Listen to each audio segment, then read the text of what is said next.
এমন সময় গৌতম মুনির কাছে রাজা ইন্দ্রদেব দীক্ষা নিলেন।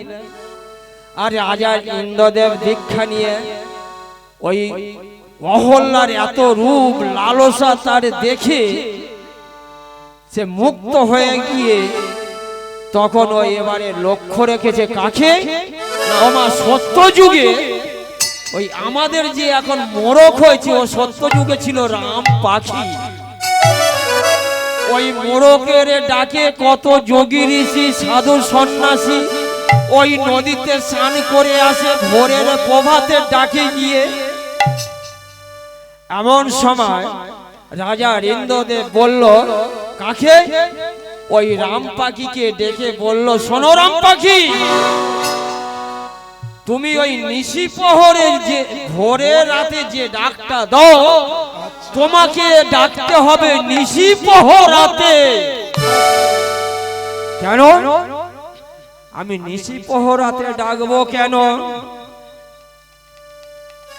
রাজা ইন্দ্রদেব বলে উঠলেন, তুমি আমার রাজ্যে বাস করো, আমার আদেশ পালন করা তোমার একমাত্র কামনা, যা বলবো তাই শুনবে।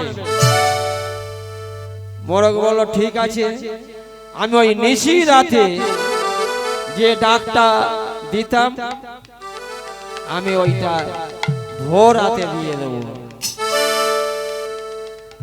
চন্দ্রকে ডেকে বলল, চন্দ্র তুমি ওই সুন্দর রশ্মিটা যে তরঙ্গর মাঝে ফেলো এত সুন্দর যে লাগে ওইটা তোমার নিশি ভোর রাতে ফেলতে হবে তরঙ্গার মাঝে।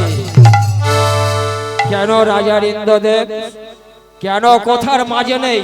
তুমি আমার রাজ্যে বাস করো, আমি যা বলবো আমার হুকুম পালন করা তোমার একমাত্র কামনা, কামনা, কামনা।